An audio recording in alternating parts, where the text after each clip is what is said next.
The chiasm of Luke 17:23-37 as decrypted by Matthew 24. Layer 1. Parallel text. Matthew 24:23-28. Key text. For there shall arise false Christs and false prophets, and shall shew great signs and wonders, insomuch that if it were possible, they shall deceive the very elect. Matthew 24:24.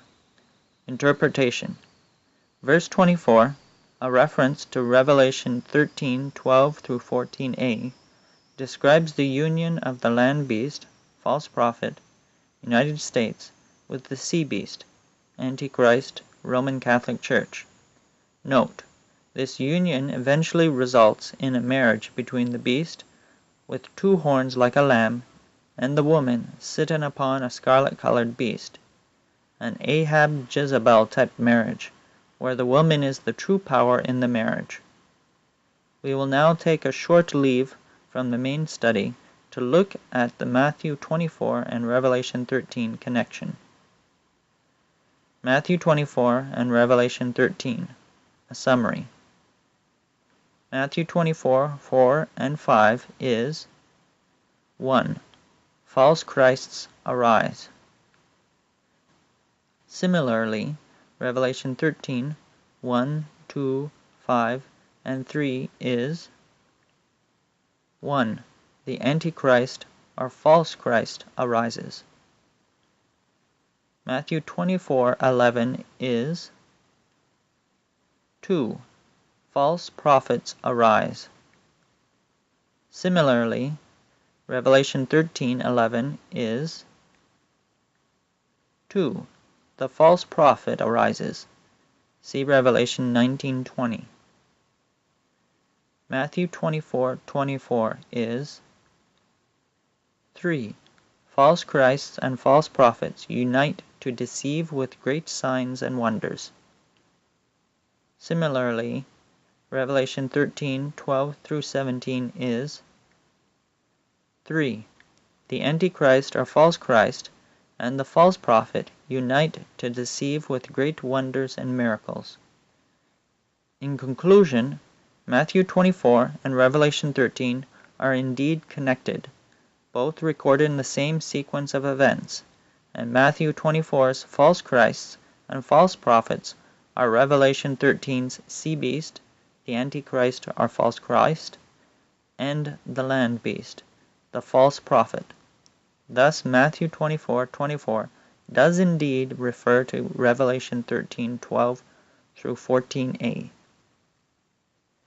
Returning to the main study, take note that thorough explanations for the identification of the sea beast with the Roman Catholic Church and the land beast with the United States will be given in separate studies.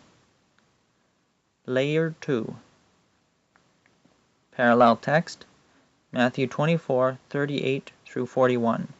Key text, Marian and given in marriage, Matthew 24:38.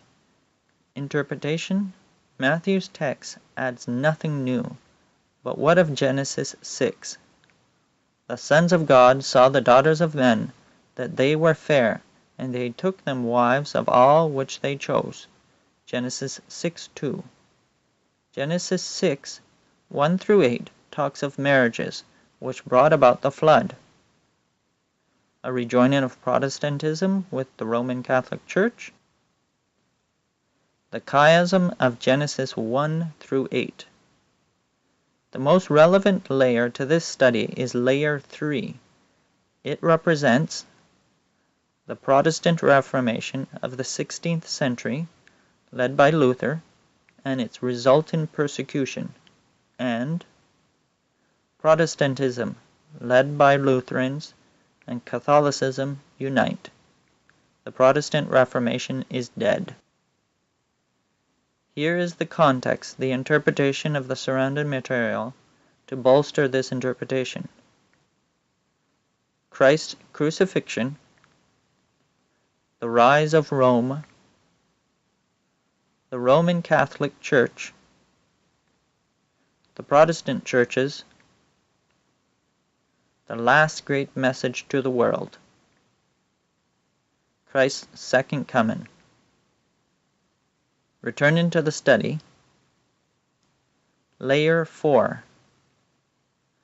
Parallel text, Matthew 24:17 and 18.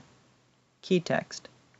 When ye therefore shall see the abomination of desolation, spoken of by Daniel the prophet, stand in the holy place. Whoso readeth, let him understand. Matthew 24:15. Interpretation. The abomination of desolation is the union or marriage of the church and the state. The pattern. Abomination of desolation. In short, 1. The Jewish nation unites with Rome. 2. The Jews through Rome persecute, crucify Christ. 3. Rome turns on the Jews and destroys Jerusalem. Returning back to the study. Layer 3. Parallel text, none. Interpretation. Every layer of the chiasm deals with marriage or union. Even as Sodom, given themselves over to fornication and going after strange flesh. Jude 1:7. Gay marriage? So here is the chiasm fully interpreted. Now for the fulfillment of each layer. June 7th, 1982. The United States under President Ronald Reagan and the Roman Catholic Church under Pope John Paul II unite to bring down communism. Note: Communism and the Soviet Union fall in 1991. The cover of Time, February 24th, 1992 issue. Holy Alliance: How Reagan and the Pope conspired to assist Poland's Solidarity movement and hasten the demise of communism. Only President Ronald Reagan and Pope John Paul II were present in the Vatican Library on Monday, June 7, 1982. It was the first time the two had met, and they talked for 50 minutes. In the same wing of the papal apartments, Agostino Cardinal Casaroli and Archbishop Echel Silvestrini met with Secretary of State Alexander Haig and Judge William Clark, Reagan's national security advisor. Most of their discussion focused on Israel's invasion of Lebanon. Then, in its second day, Haig told them Prime Minister Menachem Begin had assured him that the invasion would not go farther than 25 miles in said Lebanon. But Reagan and the Pope spent only a few minutes reviewing events in the Middle East.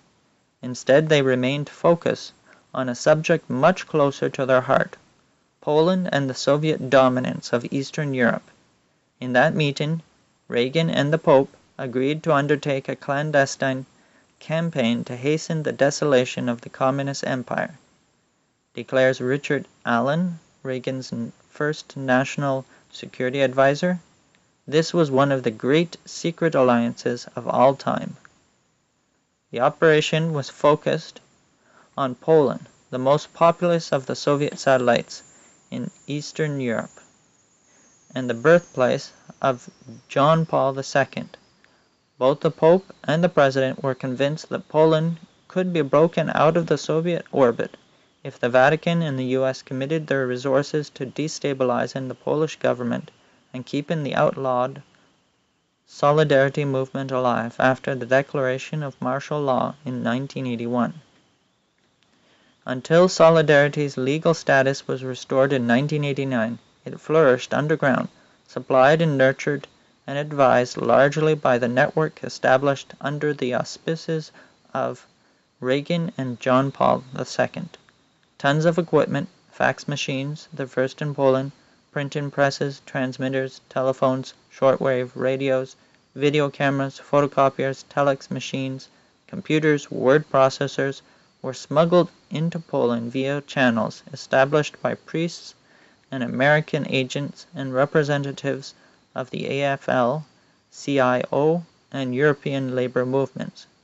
Money for the banned union came from CIA funds, the National Endowment for Democracy, secret accounts in the Vatican, and Western trade unions. Now a quote from The Keys of This Blood by Malachi Martin, a former Jesuit. The reason I include this quote is because he understands what many do not understand, that the papacy is after control of the whole world, of our minds, and so is in a struggle with the superpowers of this world for that control. Note the subtitle, Pope John Paul II versus Russia and the West for control of the New World Order. Willing or not, ready or not, we are all involved in an all-out, no-holds-barred, three-way global competition. Most of us are not competitors, however. We are the stakes, for the competition is about who will establish the first one-world system of government that has ever existed in the Society of Nations. It is about who will hold and wield the dual power of authority and control over each of us as individuals and over all of us together as a community, over the entire 6 billion people expected by demographers to inhabit the earth by early in the third millennium. The competition is all out because now that it has started, there is no way it can be reversed or called off. No holds are barred because once the competition has been decided, the world and all that's in it, our way of life as individuals and as citizens of the nations, our families and our jobs, our trade and commerce and money, our educational systems and our religions and our cultures, even the badges of our national identity, which most of us have always taken for granted, all will have been powerfully and radically altered forever. No one can be exempted from its effects. No sector of our lives will remain untouched. Malachi Martin, The Keys of This Blood, The Struggle for World Dominion between Pope John Paul II, Mikhail Gorbachev, and the Capitalist West. New York, London, Toronto, Sydney, Tokyo, Singapore. Simon & Schuster, 1990, page 15. A partial timeline of the fall of communism. 1980. August, Solidarity Trade Union formed in Gdansk, Poland. 1981. September, Solidarity's first National Congress, over 10 million members. December, martial law imposed. 1982. June, Reagan and John Paul II formed the Holy Alliance. 1988. February, Polish government again raises prices. May, workers strike. October, Solidarity and Polish government began discussion of round-table talks. 1989. January, Reagan years end. April, Polish round table concludes. Solidarity legalized again. June, Solidarity claims victory in Polish parliamentary elections. September, Solidarity-led government takes power in Poland. November, Berlin Wall falls. 1990. October, unification of Germany. December, Lech Walesa elected President of Poland. 1991. December, USSR ceases to exist. 2013. Joint publication of the document Conflict to Communion by Lutherans and Catholics signals the end of the Reformation. Here's the document, From Conflict to Communion. Roman Catholicism and Lutherans Unite. The title page, note the publication year. Published 2013, 3 years ago. Our first quote comes from the foreword on page 7. The fact that the struggle for this truth of the gospel of Jesus Christ in the 16th century led to the loss of unity in Western Christendom belongs to the dark pages of church history. In 2017, we must confess openly that we have been guilty before Christ of damaging the unity of the church. Lutheran Roman Catholic Commission on Unity, From Conflict to Communion, Leipzig, Germany, Evangelists Verlagsanstalt, 2013, page 7. Okay, so the Dark Ages were not dark, and the Reformation was not a coming of the light of truth, but instead it was the Reformation that was darkness. It belongs to the dark pages of church history. And we must confess, as in to sin, that we have been guilty before Christ. So not only was the Reformation a dark period, but it was a sin because unity with darkness and error, the Church of the Dark Ages, was broken. Now remember, this is a joint document of the Catholics and Lutherans. Our next quote comes from page 17. The breakthrough for Catholic scholarship came with the thesis that Luther overcame within himself a Catholicism that was not fully Catholic. Lutheran Roman Catholic Commission on Unity, From Conflict to Communion, Leipzig, Germany, Evangelists Verlagsanstalt, 2013, page 17. So the Reformation happened because Luther did not really understand what being Catholic was all about. He was not fully Catholic.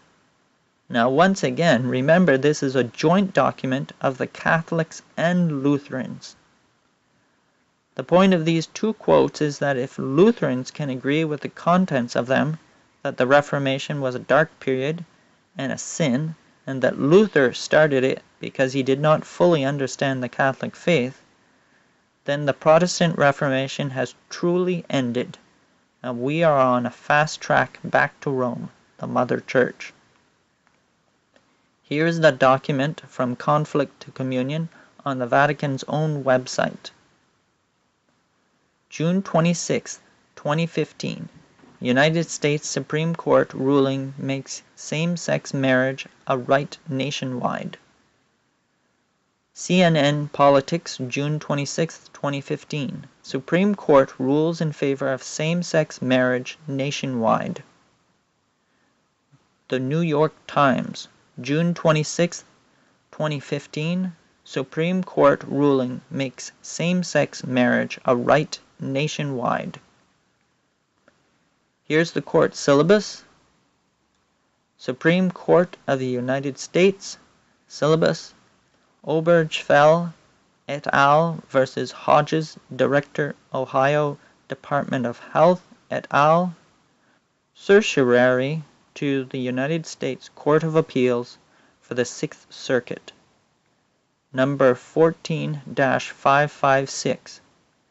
Argued April 28, 2015. Decided June 26, 2015. The closing remarks state, "No union is more profound than marriage, for it embodies the highest ideals of love, fidelity, devotion, sacrifice, and family. In forming a marital union, two people become something greater than once they were. As some of the petitioners in these cases demonstrate, marriage embodies a love that may endure even past death. It would misunderstand these men and women to say they disrespect the idea of marriage. Their plea is that they do respect it so deeply that they seek to find its fulfillment for themselves. Their hope is not to be condemned to live in loneliness, excluded from one of civilization's oldest institutions. They ask for equal dignity in the eyes of the law. The Constitution grants them that right. The judgment of the Court of Appeals for the Sixth Circuit is reversed. It is so ordered." 2017, perhaps? The United States and the Roman Catholic Church unite to persecute God's people. Are you ready?